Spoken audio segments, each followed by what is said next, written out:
Right, very good morning and good evening wherever that you are. Greetings to all of you.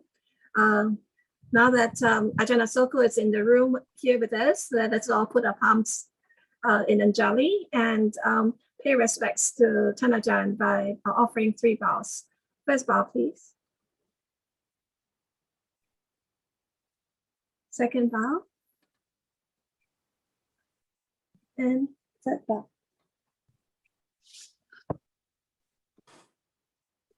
It's wonderful to have you here on the Good Friday, Ajahn. Hope that you're doing well. Right, so Ajahn, the floor is now open to you to lead us in a short meditation, and then we'll request for Dhamma talk, and you could follow on with a Dhamma reflections. Okay. So just to let you know, because this is morning time here in the UK before the meal, so we have about an hour 15, an hour and a half together.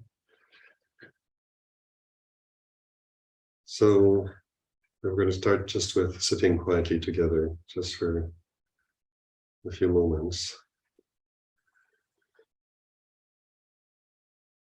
Remember these periods that we call formal meditation. Nothing very formal about it. It's really about relaxing. Just noticing the body and the mind.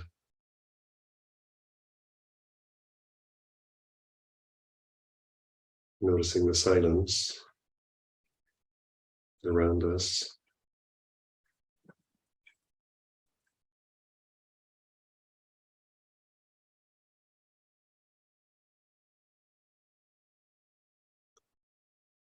And in terms of consciousness, conscious experience, just notice that what arises in consciousness is this experience of the body,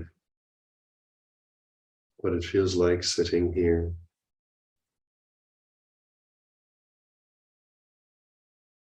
And the experience of the mind, the mood in the mind, emotions, if there are any noticeable emotions.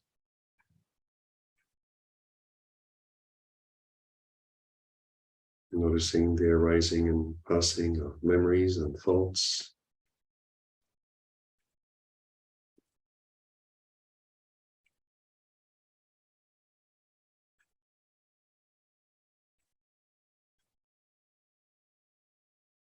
And what we call meditation, what we call practice, is really just coming back to here and now. Noticing what here and now is like.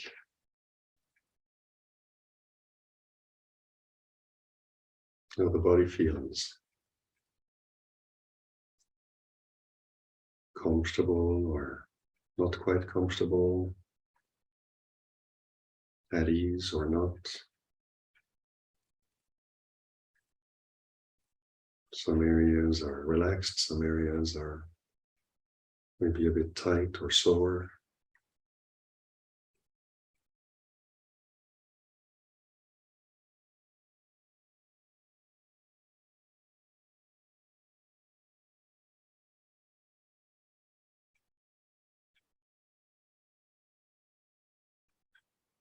So we're just opening up to the present moment,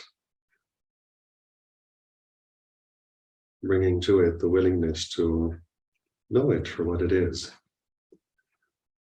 It's like Luang Por is always telling us, it's like this. In order to be able to recognize that it is like this, we need to be interested and curious to look, what is it like? What does the body feel like? Sitting, breathing in, breathing out.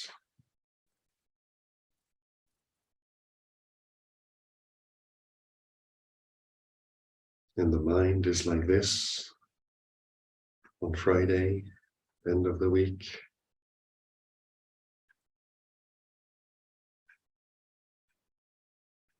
mid-morning here in England, afternoon in Singapore, whatever time it is, just notice right now it's like this.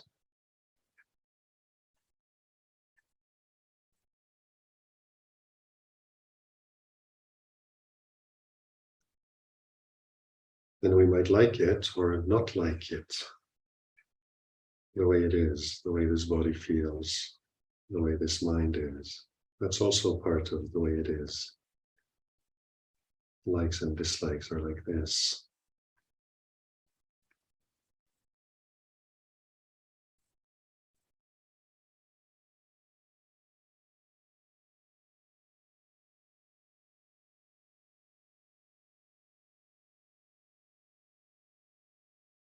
So we learn to just remind ourselves to just relax with the way it is. Breathing in, breathing out.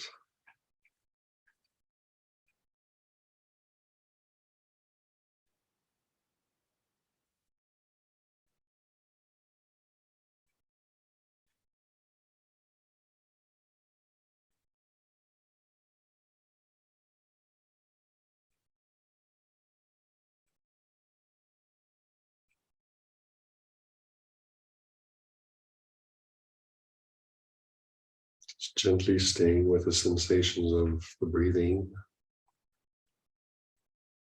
here and now in a relaxed way. And just watch the body, notice how it feels. Watch the mind, notice how it feels.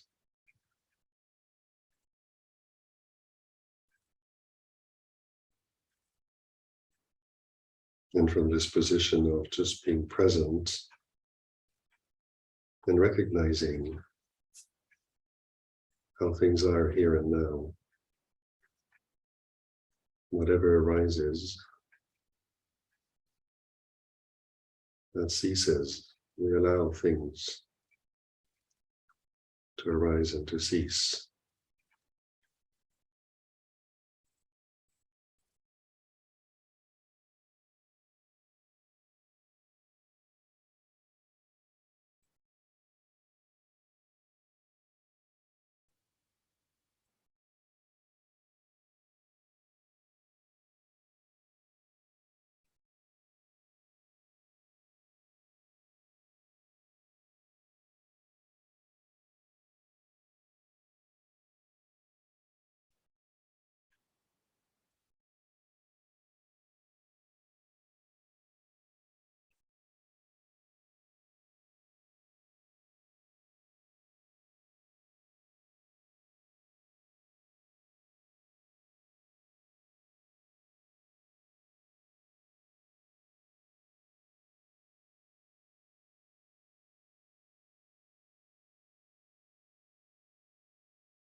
Notice in this process of just watching from this position of presence here and now,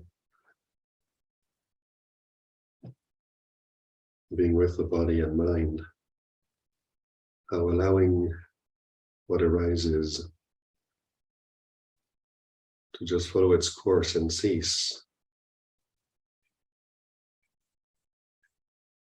even if we get carried away with a memory, with a thought, with a feeling, just coming back to the body, coming back to the breath and allowing things to cease. There's a sense of settling, a sense of relaxation, of ease.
Coming back to this sense of knowing, whether it's called consciousness or awareness, sati, sati sampajanya, all these different terms pointing to this ability to just be present and know the body is like this, the mind is like this, experience is like this. And all these things arise and cease, like the breath, breathing in, breathing out, they come and go. And the sense of knowing is relaxing because we don't need to create it.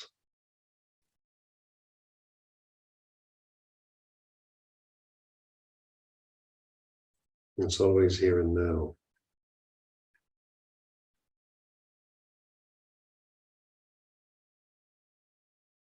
And Luang Por Sumedho likes to sometimes say, it's the only thing that's real. And because it is here and now, always available, we can come back to it and relax.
In the course of this process of coming back to the knowing and relaxing into it, the knowing is the point. That's what's important.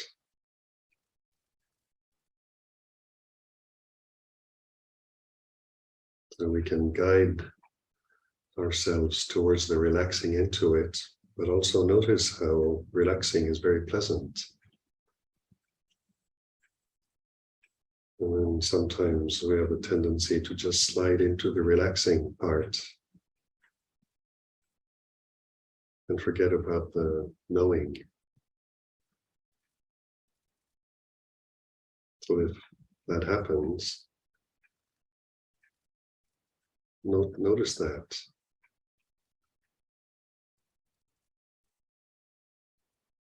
In a way, we're enjoying and starting to indulge in a pleasant feeling. So rather than indulge in it, notice it and come back to the knowing. Because that is what helps us stay with this presence, where wisdom arises, where wisdom informs us, reveals the nature of sankharas that arrive and cease.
And that side of practice that helps us stay vigilant, even when things do become calm and peaceful and quiet, that which prevents us from sliding into indulging these feelings of relaxation and peace is Dhammavichaya, this investigating, being present, watching, witnessing here and now as feelings in the body arise and cease, moods and thoughts and memories come and go. And that wakeful watchfulness, the investigative aspect of it, is that which appreciates this arising and ceasing, his impermanence, the unsatisfactoriness, no matter what we try to hold on to, can't satisfy. Temporarily, maybe, and even then.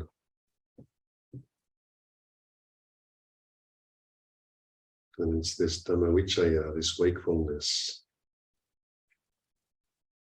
that allows us to recognize none of this is self.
So with this noticing,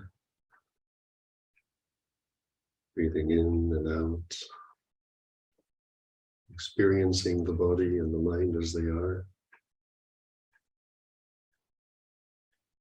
Most of you, with your eyes closed, now you can open your eyes. Consciousness is still here. The body is like this. Eyes closed and eyes open.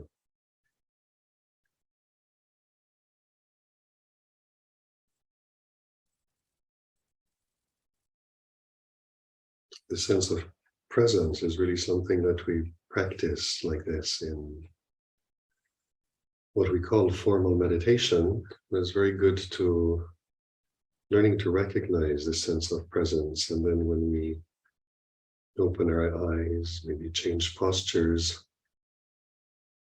not to just throw it out the window until the next sitting, but sort of notice the sense of awareness of presence. It's still there. Not to forget it, because that's, if we stay with that, then that's our refuge. And then practice really becomes something we can do in any posture at any time of the day. These periods of sitting become oftentimes periods where the body is more peaceful. We go to a quiet place to do it, so it's a more peaceful, more pleasant, quieter experience, and the mind can experience quieter states.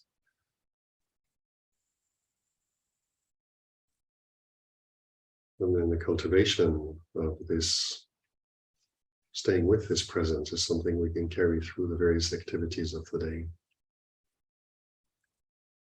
So I did not bring a little bell to signify the end of our sitting, but this is it. Brahma Jaloka Vipati Sahambati Satam Janyana Divaranaya Jata Santi Araja Tajatika Dese to Dhamma Anukam Imam Bhajan.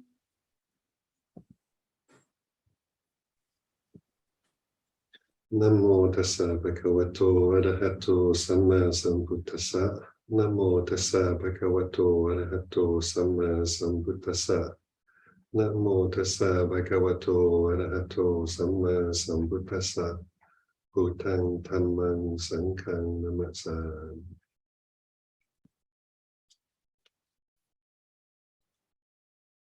So the request was that today the topic would be the 32 parts.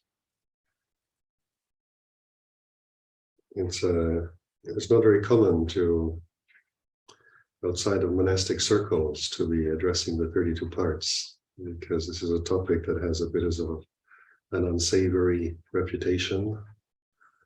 In Pali, it's often referred to as asubha, which is a term that basically means unbeautiful.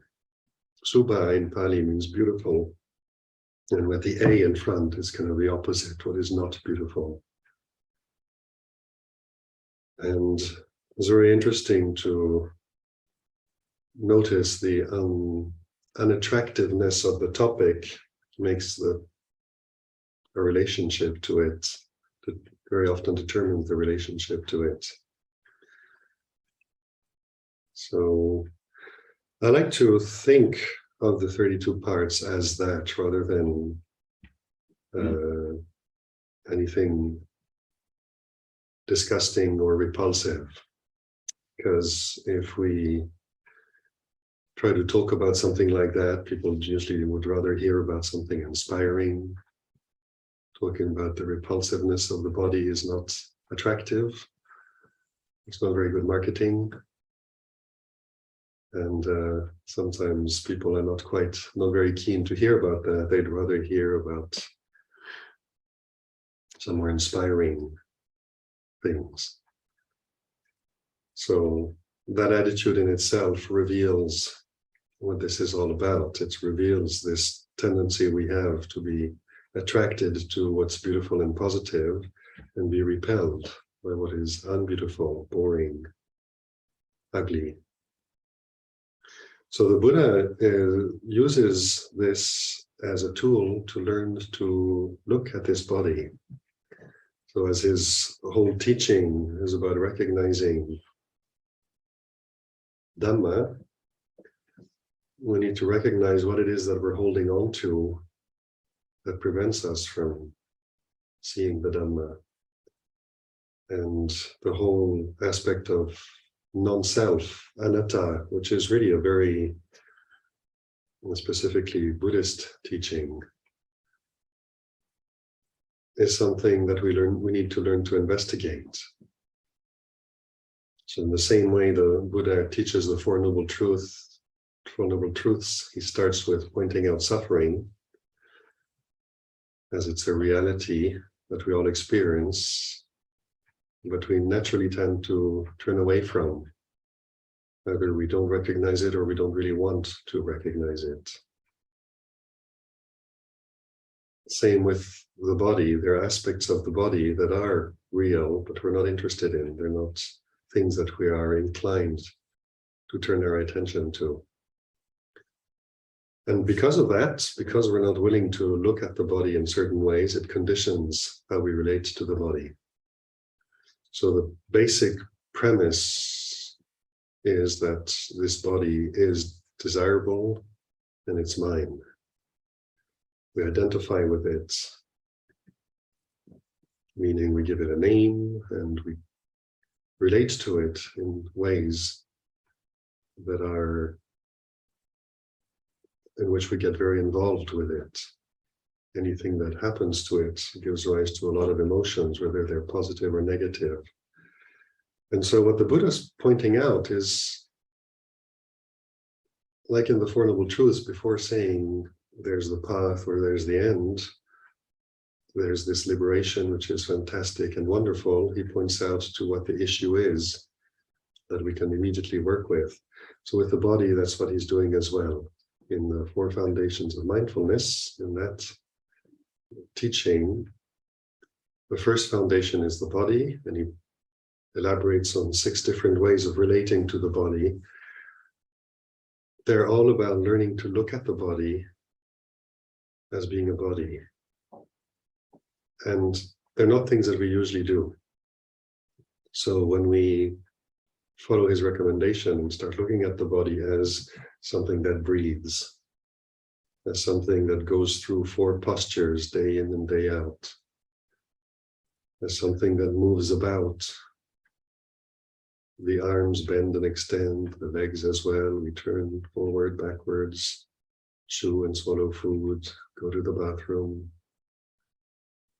It's made of 4 elements. It's made of these 32 parts. And when it dies, it just rots away to dust. All these aspects of the body that he's pointing to are things that we don't usually look at. When we do take on, like just taking on any of these 6 ways of looking at the body, as we take it on as an exercise, just for the sake of trying out something Buddha recommended, it will start revealing the attitude that we do have towards the body. Just a second. And it reveals that the way we do usually relate to the body is really just seeing this, what we see on the screen.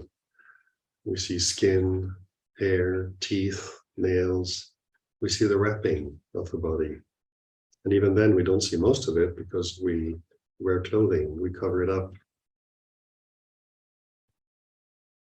So we learn to recognize what this body is in reality compared to what we usually, out of habit or ignorance, are willing to recognize as being the body. So these 32 parts, they're an extremely useful way of learning to look at the body in a different, from a different perspective.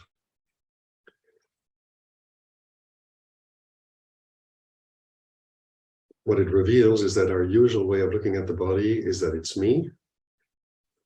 We want it to be in good health. We want it to last forever. We want it to be beautiful. And it is above and before anything else. It's something we identify with that defines us, our sense of self, our personality. So the Buddha is kind of uses a metaphor. He says, if you have a butcher and his apprentice who are getting ready to slaughter a cow and prepare all the parts for sale, he points out to the perception that we have before they do anything. When we see a cow, we identify it as a cow and we call it a cow. And then when the butcher slaughters the cow and cuts it up and prepares it for sale, separating all the different parts of the cow, puts it out on a trestle table or on the butcher's shop or wherever they sell that. When we look at that, we don't call all those different parts a cow. We call those different parts by their name, the hide or the skin in our case, all the different organs, the bones, tendons. So it's a very good and a very interesting metaphor because it really points to how differently we relate to the same group of things. All those organs were wrapped up in skin, we call it one thing. When they're all displayed separately, we don't perceive it the same way. So how we look at things very much informs perception, conditions perception. So if we want to try to understand what the Buddha is talking about when he says this body is not self, and we want to not just understand it intellectually, which is easy enough to do, we want to bring that intellectual understanding down into the heart and really kind of relate to this body as something that isn't self. We have to learn to let go of this conditioning, which the way of looking at it that does lead to perceiving it as self. And the best way to do that is to change points of view. So we have to cultivate that. And so this is what these 6 ways of relating to the body are from the 4 foundations of mindfulness, but specifically the 32 parts really help us learn to recognize this body as being made of many different parts. And as we do that, we realize a lot of them are actually not beautiful. So look at in society, you open any magazine, you travel in the subway by car, you look at TV. Any way you turn, you can see that a lot of our conditioning in life, a lot of the things that are marketed are all presented from this perspective of and presenting beauty and enhancing beauty, presenting health and enhancing health. So really making this body beautiful and something desirable. So that's our conditioning. The Buddha is giving us a tool to learn to recognize that conditioning, to learn to let go of it. And the 32 parts are a way to do that. And at the same time, learning to see what this body is made of. So we have this traditional list of parts. It always starts by the superficial parts, which are hair of the head, hair of the body, nails, teeth, and skin. And that is what is immediately visible. And then when the Buddha goes through the list, he goes then inside to the organs, to the flesh and bones and the organs. So all different muscles are either flesh or muscles, and then separates a category for tendons and sinews, ligaments, and then we have the bones and the bone marrow. And then he goes through a series of organs like kidneys and heart and spleen and liver and intestines, and even the contents of the intestines, whether we've just eaten food and it's kind of undigested, or whether it's gone sufficiently far down the digestive tract to start to be identified as excrement, And then he's also talking about a lot of the fluids that are in the body, whether it's tears or snot or mucus, saliva, the oil of the joints, the sweat. So altogether we have these 32 parts. And it's sometimes difficult to find a way of using this long list of things in a way that's really meaningful and practical. So Ajahn Chah, he had a very engaging way of using this. He would recommend to use the periods of walking meditation to bring the images of all these different parts, bring them up in the mind, and walk back and forth on the way of walking meditation path. And as we walk up and down the meditation path, we put down one part, and then the next, and then the following one, and do so until we've put all 32 parts down. And we've got basically this body, which is here at the beginning of a process. It's all of a sudden it's spread out all over the floor. So I had quite a bit of fun. I still have quite a bit of fun doing this. And you can do it sitting down and just putting it all out on the floor in front of you if you like to, if it works for you. I enjoy doing it walking better, but it's up to the individual. But it's a very, very interesting exercise to undertake, because certain aspects, as we do this, certain aspects are going to be off-putting or outright repulsive. And sometimes when we do that, and we really have some good images in mind of certain parts of the body, and we put that down in front of us, it's completely yucky. It's disgusting. And we can actually even feel slightly nauseated by the perception of some of the organs. So when this is called asubha, it's not a misnomer. It's called that for a very good reason, because it's not beautiful. But it's important not to forget that on the scale from beautiful to disgusting, what we call asubha, meaning not beautiful, it includes all the neutral in between. So many of you might be vegetarian, but whether you are or not, we've all seen meat at the butchers in the supermarket. We know what that looks like. Livers and T-bone steaks, we know what bone and marrow looks like. So we all have these images in the mind, and we relate to them differently according to context. So when we go to the butchers and there's a piece of steak, a piece of meat, we might find it very beautiful and look forward to cooking it and having it with a mushroom sauce and share it with guests in the evening with a glass of red wine. And yet the same meat, when it comes from our bodies, we don't perceive it with the same sense of relish and anticipation. And when we look at the news or newspapers and magazines which talk about wars and car accidents and all kinds of situation in life, which kind of sometimes reveals bodies that are exploded and cut open and wounded and whatnot, then the reaction is shocking. And we're in each case looking at the same thing. It's not different. So the point of view really matters a lot in conditioning the perception. So when we engage in this exercise of trying to change this way of looking at the body, instead of just seeing what we see on the screen right now, we see a body, we see the skin, not much hair on the head of this one, but all of you seem to have more hair than I do. But this is what we're seeing. We're just seeing these first 5 parts. I mean, even here, there are nails on the hands, and even just those 5 parts. Notice how different it is when we're looking at each other, just without trying to incline towards Dhamma at all,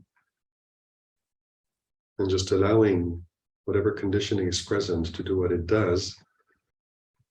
Then if I had hit one of my fingers with a hammer and had a black nail, we'd say, oh, that's not a very beautiful nail. It must have hurt. But We look forward to it healing and not being ugly anymore with the black and blue coloration under the nail. So that's our usual way of relating to the body, is in terms of beauty. And then when all of a sudden we look at that and we look in terms of, say, simply nails, we all need to cut our nails. They grow. And we don't cut them. It kind of tends to make life difficult. So when you are relating to your nails on a daily basis, we go, these are my nails. 10 fingernails, 10 toenails. And this is, notice how we relate to these things as, well, yeah, this is me, this is my body, my nails. But then when we cut the nails, stop for a second before chucking them, whatever you do with them, into the bin or out the window into the garden, flush them down the toilet or the shower, or whatever it is you do with your nail clippings. Before you let them go, look at them and ask yourself, those nail clippings, is that still me? Do you relate to those the same way you relate to the ones that are still on the fingers? And you'll notice that you don't. This is something to look after. That is something to get rid of. That's rubbish, garbage. It's dirty. You all go to the hairdresser. And you go to the hairdresser not just out of convenience, because when they grow long, they're difficult to deal with, but you want a nice haircut. And if your head or hair are dry and splitting or floppy, you want to look good. So there's an investment in how the hair look. We care. We want it to look a certain way and not another way. So there's all this emotional involvement in it. You go to the hairdresser, the hair gets cut, drops to the floor, you pay the bill and you walk out. You're not interested in what's on the floor anymore. And if the hair that just came off your head falls on the floor and gets mixed up with the hair that's being cut off the neighbor's head, we don't make a fuss about it. And we don't relate to that hair as something that needs to be made beautiful so that it's presentable and looks good. If we step in as the first customer to the hairdressers and the floor is covered in hair, we say, it's dirty. That's how we relate to hair. And so noticing that difference between self and not self.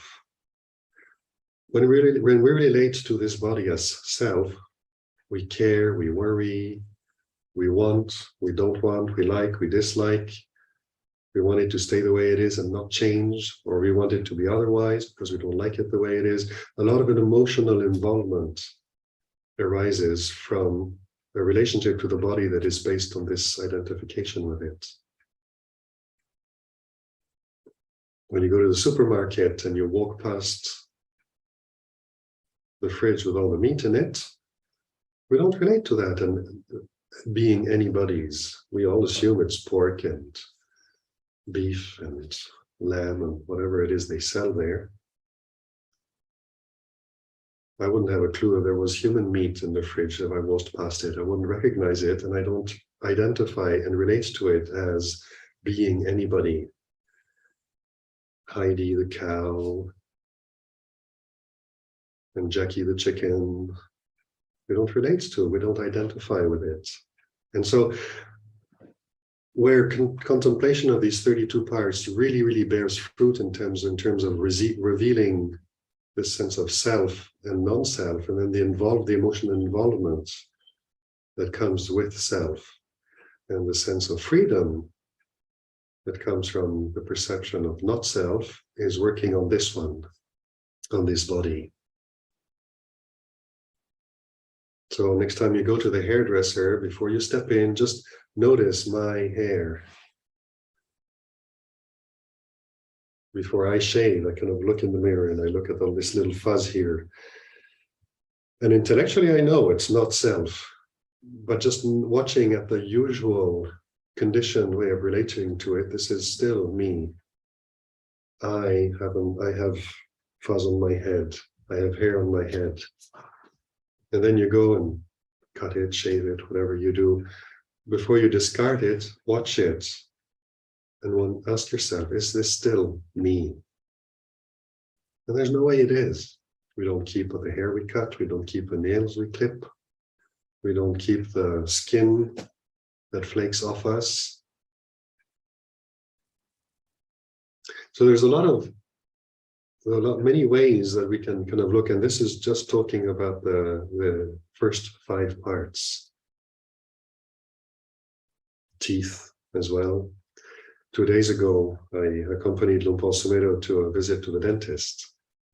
Since we came back from the travels, he'd been mentioning that he had a slight ache on a tooth, nothing very serious, just an ache that came and went. So we went to see the dentist, who examined it and said the pulp in the canals of the molar was dead.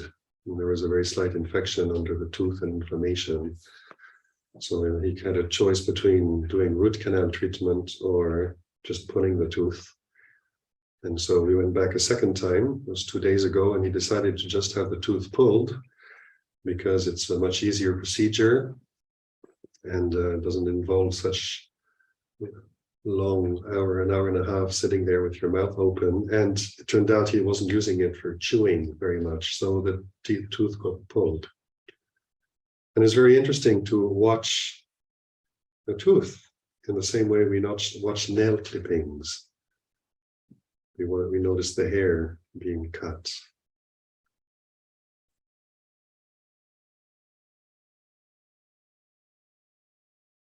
So I'm sure that he doesn't relate to his body as self on an emotional level anymore. But that's the exercise that we can use to kind of notice, what does it feel like when it's here, this sense of self. And then when we're separated from it, noticing what that's like. So coming back to this exercise of walking up and down the corridor, meditation path, in the forest, in the monastery, wherever you want to try that out. Try that. Just what I recommend is just stopping at the beginning of your little walking meditation section. Have the list in your hand. If you've memorized it, memorize the 32 parts. Just start with the first one. You go hair of the head. And then walk down your meditation path, your one length of the Jongrom path. And just walk casually and just notice what it is like. This is my hair. Then you reach the end of the path, turn around, and just imagine cutting it, shaving it, whatever, and then put it down on the floor, just on one little spot, a nice little pile of hair. And then notice that. And notice how different it is now from when it was here. Now it's just hair. What would we do with it? What would we do with it now? Well, if it was inside, indoors, we'd sweep it and discard it as rubbish, vacuum cleaning up. It's basically we're related to it as something dirty that needs to be removed. And then on walking back to the beginning of the meditation path, just keep that in mind and let the mind play with it. Notice the difference when you walk to the end. Notice what it is like when it is on you, part of this, my body. And then walking back, notice you've put it down. What is it like now? And when we're walking outside, if the wind blows it away, we don't really care. So noticing that difference between when it's me and when it's not me, when it's self and when it's not self. How much we care, and then how indifferent we are to it.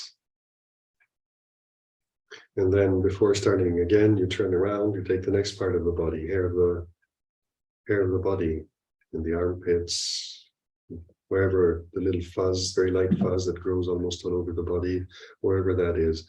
And again, walking one to the end of the path.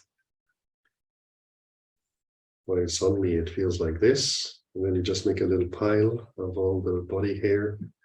Next to the hair of the head, a new little pile, hair of the body. And just sort of bring it up as an image in the mind, and then walk back to the beginning of the Zhongguan path, notice the difference. Nails, you can appreciate what the nails are like, walking down the path, and then you stop, turn around, put all the nails down, all 20 of them. 10 hand nails, 10 toenails. Nice little pile right there next to the other 2 piles. And just bring it to mind as an image. Now that it's there, it's not mine anymore. I can let it go. It's whatever happens to it doesn't really affect me or matter. And little by little, as you walk back and forth and put down one body part after the other, allow the mind to kind of play with the images, and it's a way of nourishing an interest in the process. And just notice how things get lighter and lighter as all the time you put this down, even though it's an exercise of the imagination and you're not actually cutting up your body and spreading it on the floor. It would be impossible to do. But as we let go of things, every time we let go of things, and there's a sense of, I put that down and I don't care about that anymore. In the heart and the mind, one feels lighter and lighter until we'll put down all 32 parts. And then the more solid parts that you can put down as lumps, a liver here, a kidney there, a lung here, a pile of bones. The skin we can just drop as a sack on the floor. We can hang it from a peg in the house or from a branch, flop it over a branch of a tree, and just leave the body parts all over the place. And you notice that you don't really care. It looks dirty. Maybe someone needs to come and clean it up afterwards. But appreciate that difference in perception between here, where we care for it, and there we don't.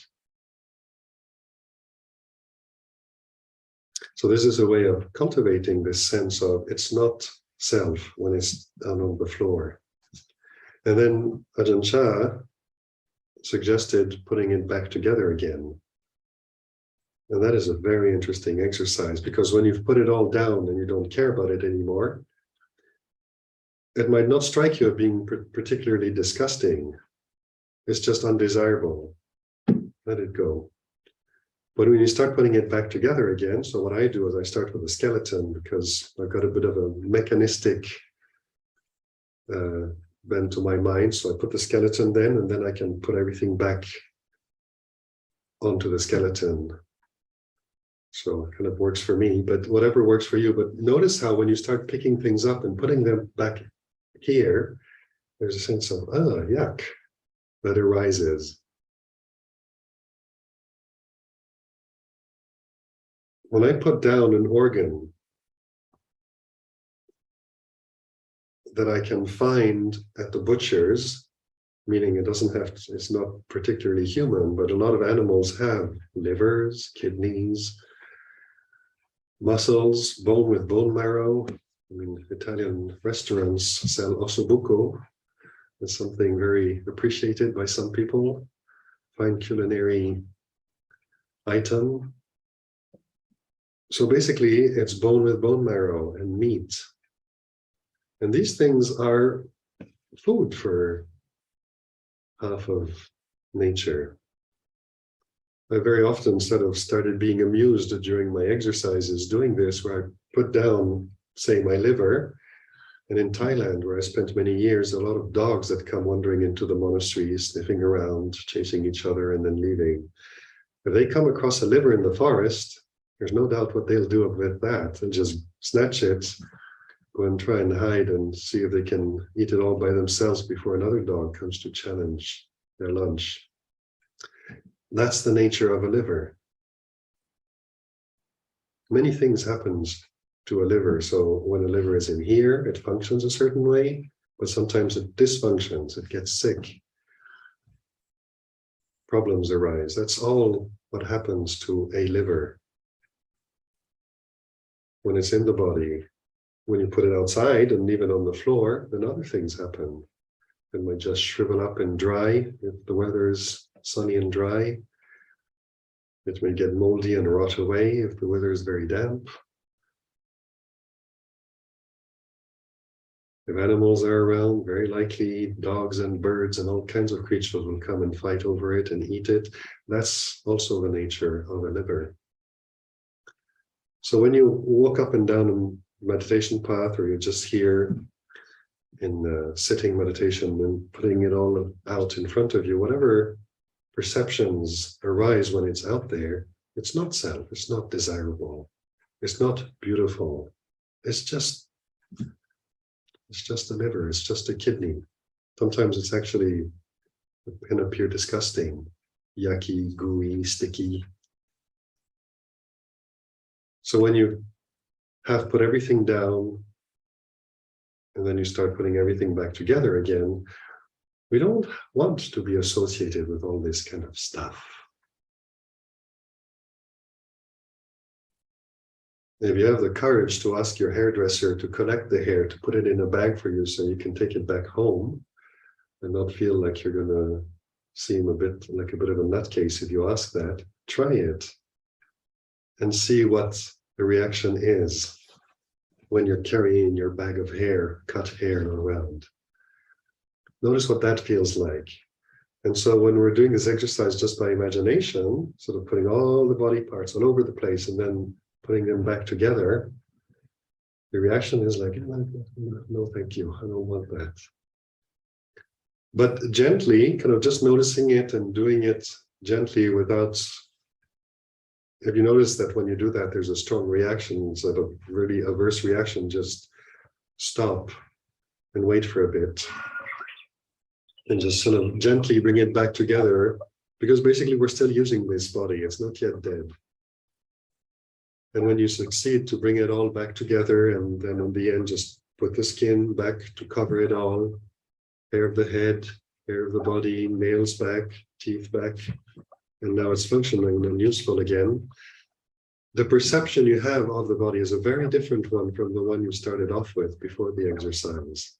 All of a sudden, it literally brings home the reality of how this body and its 32 parts are not self.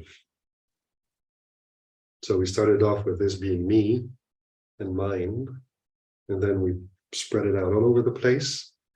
And this perception becomes very obvious. This is a bunch of body parts, not me, not mine.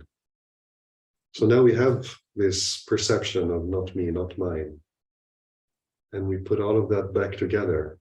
And that's when we can start developing this perception that even here, it's not me, not mine. It's still hair of the head, hair of the body, nails, teeth, and skin, flesh, sinews and ligaments, and bones and bone marrow, and kidneys and heart and liver, and so on. So this exercise is really an incredibly powerful exercise in terms of learning to develop an alternative perception of the body that does not give rise to a sense of self, but really kind of reveals the body for what it is, reveals it as being, like the Buddha said, he compared it to a bag of grain. If someone brings us a bag of grain with all kinds of mixed grains in there, we kind of open the bag up and start taking them out and say, oh, this is rice, this is barley, this is corn. With interest, studying to see what this bag of rice is made of. Then we start relating to that body. This body here as 32 parts that have their own nature. Their job is to be healthy, but their job is also to get sick. That's part of their nature. They function as long as they can, and then they start dysfunctioning. And when the dysfunction is important enough, then this body can't function anymore as a healthy body, as a living body, and it ceases functioning. We call that death. So cultivating this perception of the body is a very, very powerful tool. It's actually simple, and it's extremely powerful how this exercise reveals and then cultivates this alternative perception of the body. And this perception of the body does not give rise to a sense of self. It's not mixed up with this delusion that it is mine. When things happen to it, we recognize like we're cutting up food and we cut through the skin. And instead of worrying about it, we can still look after it. We go, yeah, that's also the nature of the body, is it gets cut, skin gets cut, blood flows. And as we clean it up, we notice that we clean it up because when the blood drips on the counter, on our clothing, we put it in the laundry, we clean the counter because we consider it dirty. And just noticing that difference again, when it's in the body, it tends to be seen one way. When we cut a finger and blood starts leaking, we consider it dirty, suba, not beautiful. We clean it and remove it. So cultivating this is a very, very powerful exercise that the Buddha encouraged, certainly monks and nuns to do regularly, but it is such a precious exercise that I'd recommend anybody who's willing and interested to undertake. And then as you do that, again, we're coming back to the same thing we came back to in the meditation at the beginning. There is this body, it's like this, it feels like this, and this is its nature. And then there's the mind. And what it highlights, once we're not identifying with the body as self anymore, then we start noticing consciousness and awareness, the knowing that this body is impermanent, that his body is following its own nature, that it's not self. And finally, a last simile, very beautiful simile the Buddha used when he was teaching the monks one day. He was probably walking across the countryside from one place of practice to another, and he picks up a bunch of leaves from the forest floor and he asks the monks, how do you feel about these leaves? And the monks are like, yeah, indifferent, they're just leaves. And the Buddha asks them, if I were to burn them, they turn to ashes, how would you feel about that? Indifferent. It's just leaves. And they'll rot away or get burned anyway. And the Buddha said, well, in the same way, try to cultivate that feeling about the body, knowing its nature is impermanent, and relinquishing attachments and emotions bound up with this body. So I'll stop here with this, and we still have about 15 minutes, maybe 20 minutes, if anybody has any questions. Andamayang Dhamma Tataya Sadhu Karam Dhamma Se Sadhu Sadhu Sadhu Anumodami.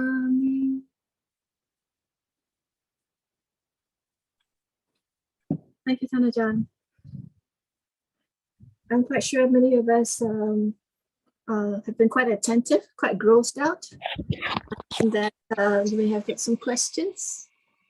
Please click on the raise hand button or type a question, and offer some feedback to Thanajan about the teachings and how that can help us each progress further. Anyone with a question?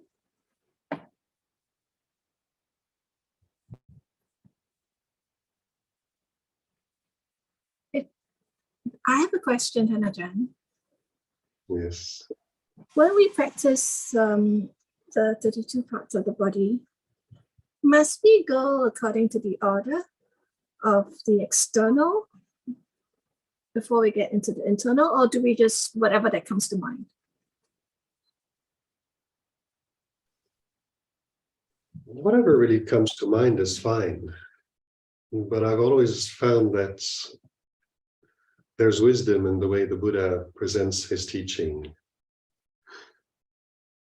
There's a reason why the Four Noble Truths are in the order they are, and not the other way around.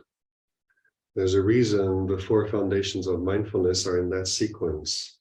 And so with the 32 parts, you can actually just go to any which part, but you'll probably find as you're going through the list that because the first 5 parts are these external ones, are the most visible ones, the ones we already notice. Unless you're a doctor or a nurse or a health practitioner, you don't usually have much interest in what's inside of the skin bag. So it's easier to come and relate to that because we already have a relationship to hair of the head, hair of the body, nails, teeth, and skin. We're attached to it, want it to be beautiful, want it to be a certain color, not too dark, not too light, not to this, not to that. The hair, we want it a certain way. We like it the way it is and don't want it to change. Whatever it is, we have already a relationship with these more visible parts of the body. So there is value in starting with that. And there's also value in learning, memorizing the 32 parts. And it's not very difficult to memorize. And to just go online on the internet or open books to just have some visual representation of what these different parts are. So that when we engage in this exercise, we have actually visually imagination, there's something there to use. But as we do this, then we find sometimes, and it can change, but we find sometimes that certain body parts talk to us in a way that others don't. Like bile, for example, might not be something that makes a very big impression on most people's mind, whereas other parts of the body may. If a member of the family has lung cancer or has died, like in my family, there's lung issues have arisen in the past couple of generations. And I smoked for 10 years. My parents were smokers, so I grew up in a household with kind of passive smoking. So my lungs are a bit of a weak spot. So I'm more aware of lungs. Other people have digestive issues, so maybe considering organs related to the digestive tract speak to them more because it's a more meaningful part of their experience. Some people have chronic joint pain, so maybe bones and joints. So you find as you go through this list that some of them speak to you more than others. But it's I would recommend going through the list just for the sake of kind of going over the whole set and then kind of every now and again kind of letting the mind follow its inclination to be more interested in one. Or if you find that there's one that you really don't want to investigate, it's not just indifferent, it's like, I don't want to go there, maybe that's worth investigating, just looking at. Thank you, Tanajan. Anyone's got a question? Cheryl's raised her hand. Cheryl? Hello. Thank you, Bhikkhu, for the reflections. As I was following your instructions to kind of put all the body parts on the ground, and when I came to the skeleton, when I placed it on the ground, I realized that the fear suddenly arose because there was nothing else to hold on to, and I think the mind quickly went to grab back all the body parts. Any advice on this? Yeah, just notice that. So when we do this, it will reveal the attachment. So when fear arises, it shows us, oh wow, I'm really holding on to this thing. I'm not willing to let it go. So just notice that, and then we can't just toss it all out all in one go. We need to learn to do it progressively according to the attachments that are revealed. And so what you could do is, like, instead of just plonking the whole skeleton there in one go, just give it a small bone to begin with. Yes, something easy to let go of. Just one, and then look at that. And then maybe you can add another one later. And it's almost like we need to teach ourselves how to let go. So some things we can just drop without any problems, and other ones we find more difficult to. Or sometimes we find it easy to just put it all out there on the floor, but then putting it back together, the mind comes up with a very strong resistance. And then some days it's like this. Maybe you try tomorrow, and tomorrow you have no problem dropping the skeleton, but you don't want to let go of your heart. So just notice as you do that, what is happening, because what's happening on an emotional level, it will be revealing the attachments and the feelings that are bound up with this body. Or you could also just look at a skeleton. It doesn't have to be yours. If you find it difficult to put down the skeleton from this body, look at the skeleton of another body where there isn't that sense of identification and attachment. And just notice, well, the skeleton in the Buddha's body, well, this is a statue, but the Buddha who passed away almost 26 centuries ago now, he also had a skeleton in his body. He let go of that. That skeleton, in terms of skeleton, it was a skeleton exactly the same way this body has a skeleton, or your body has a skeleton. And then you're kind of slowly feeding to the mind, to the perception that skeleton is skeleton. And other people's skeletons are the same as ours. And a cow's skeleton is made of the same calcium and phosphate and other stuff than human skeletons are made of, or chicken skeletons. And it's kind of learning ways of relating to it in terms of it's a natural thing. Skeleton belongs to nature. When babies are born, they have parts that are bone, but most of it is cartilage, and little by little that cartilage, as it grows, develops into bone. And then we go through life, and then at some point the bone starts getting weaker as we get older. Maybe there's osteoporosis, it starts leaking calcium, it breaks more easily. In Thailand, when we're in monasteries, we have people who die are brought in for cremations. And even the fire will burn up a skeleton. And if the fire is really strong enough and lasts long enough, there are no bones left, maybe it's just tiny little fragments of bones, but a fire can really burn up bone. And so when you start thinking about skeleton, what is it made of? What is it? Who has skeletons? Where are they? How many people have died since the earth exists? We'd probably cover the whole planet with skeletons, and it's ways of looking at skeleton as just another thing. So you're starting to change the perception of what a skeleton is, and then when you come back to this skeleton, it's like, yeah, this skeleton is the same. And then little by little, that emotional attachment starts lessening and loosening. And then it loosens enough, you can drop the skeleton on the floor as well. Pick it up later when you need it again. But notice also as you put down parts of the body, how consciousness and awareness is still here. And that helps us realize we're not the body. I can put down the body and let go of it, and there's still awareness. And that's also, in a way, when we let go of the body, it can be scary because that's what we usually hold on to and identify with.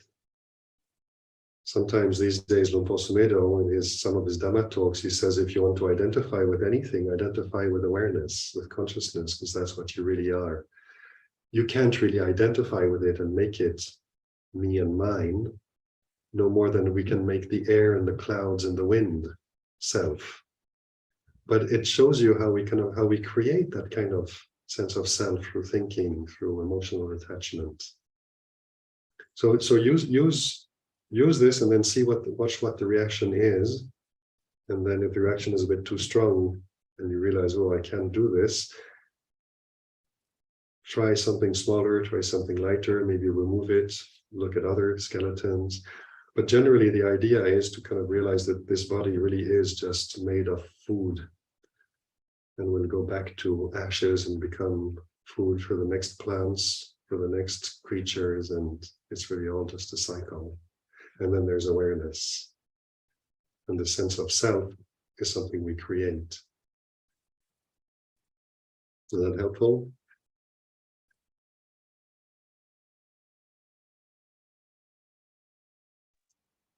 Ajahn, I'm conscious of time. But there is one question in relation to hair. And I think you can answer this quite quickly. And it's in two parts. How can one understand hair that is not mine when this is cut off. There is still DNA inside that hair. Okay. How can we practice such that we are not attracted to the hair of others?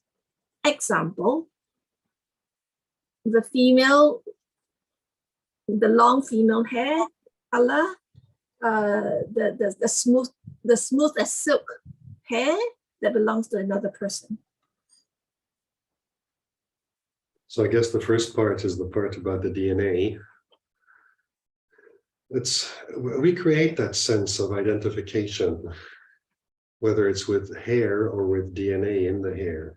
It's a convention. So in terms of convention, we still call this body and all its 32 parts Ajahn Asoko, and those heads, not the whole body, but heads that I see on the screen have names as well. So we use the convention of identification still for practical purposes, for relating to each other and for functioning together.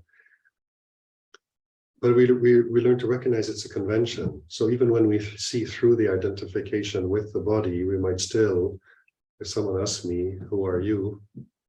I mean, I can just go full Dhamma on them and say, I am no one. But usually we say, oh, I'm Ajahn Asoko, hi, I'm Robert, John, Denise, or whatever the names are that we give each other. So DNA is just another convention. In terms of attraction to hair,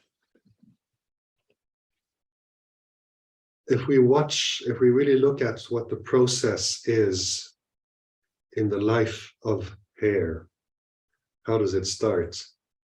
It's really looking at arising and ceasing.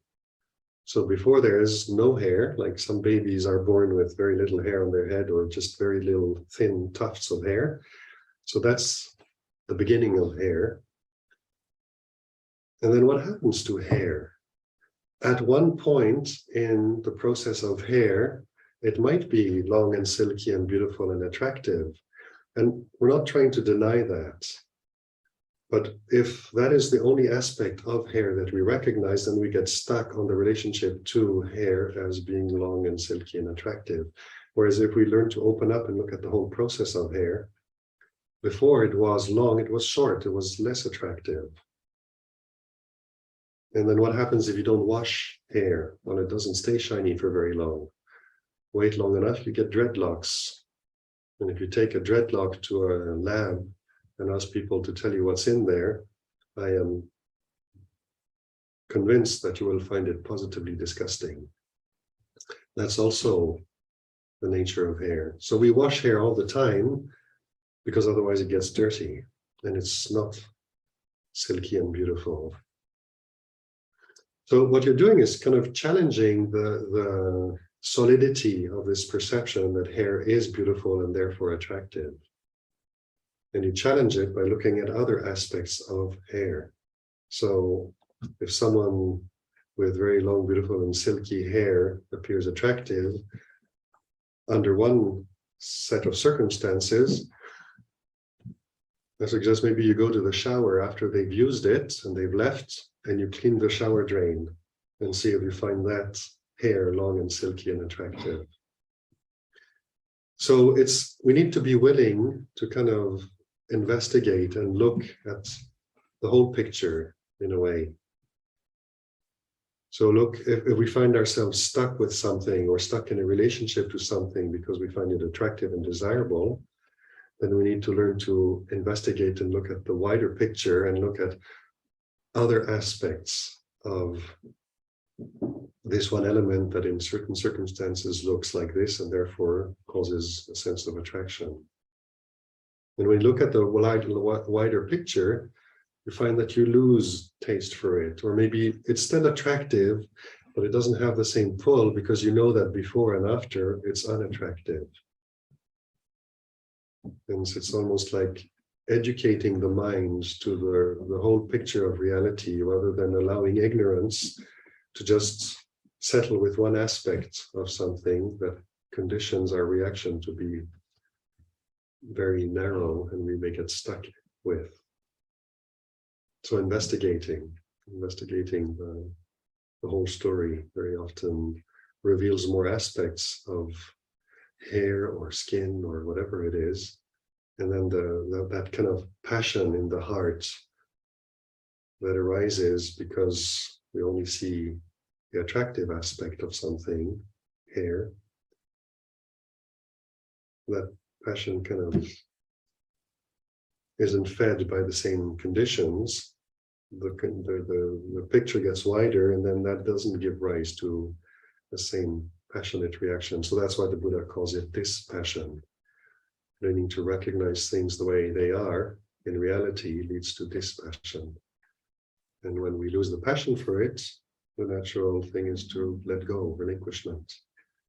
That relinquishment leads to liberation. So I'd love to answer more questions, but unfortunately, I think I need to close this meeting and to take care of feeding this body. Let us all now pay respects to Ajahn by offering the 3 vows. Arahang Sama Sambuddho Bhagava Buddhang Bhagavantang Abhivademi Swakato Bhagavata Dhammo Dhammang Namasami Supatipano Bhagavato Sāvaka Sangho Sanghang Namami.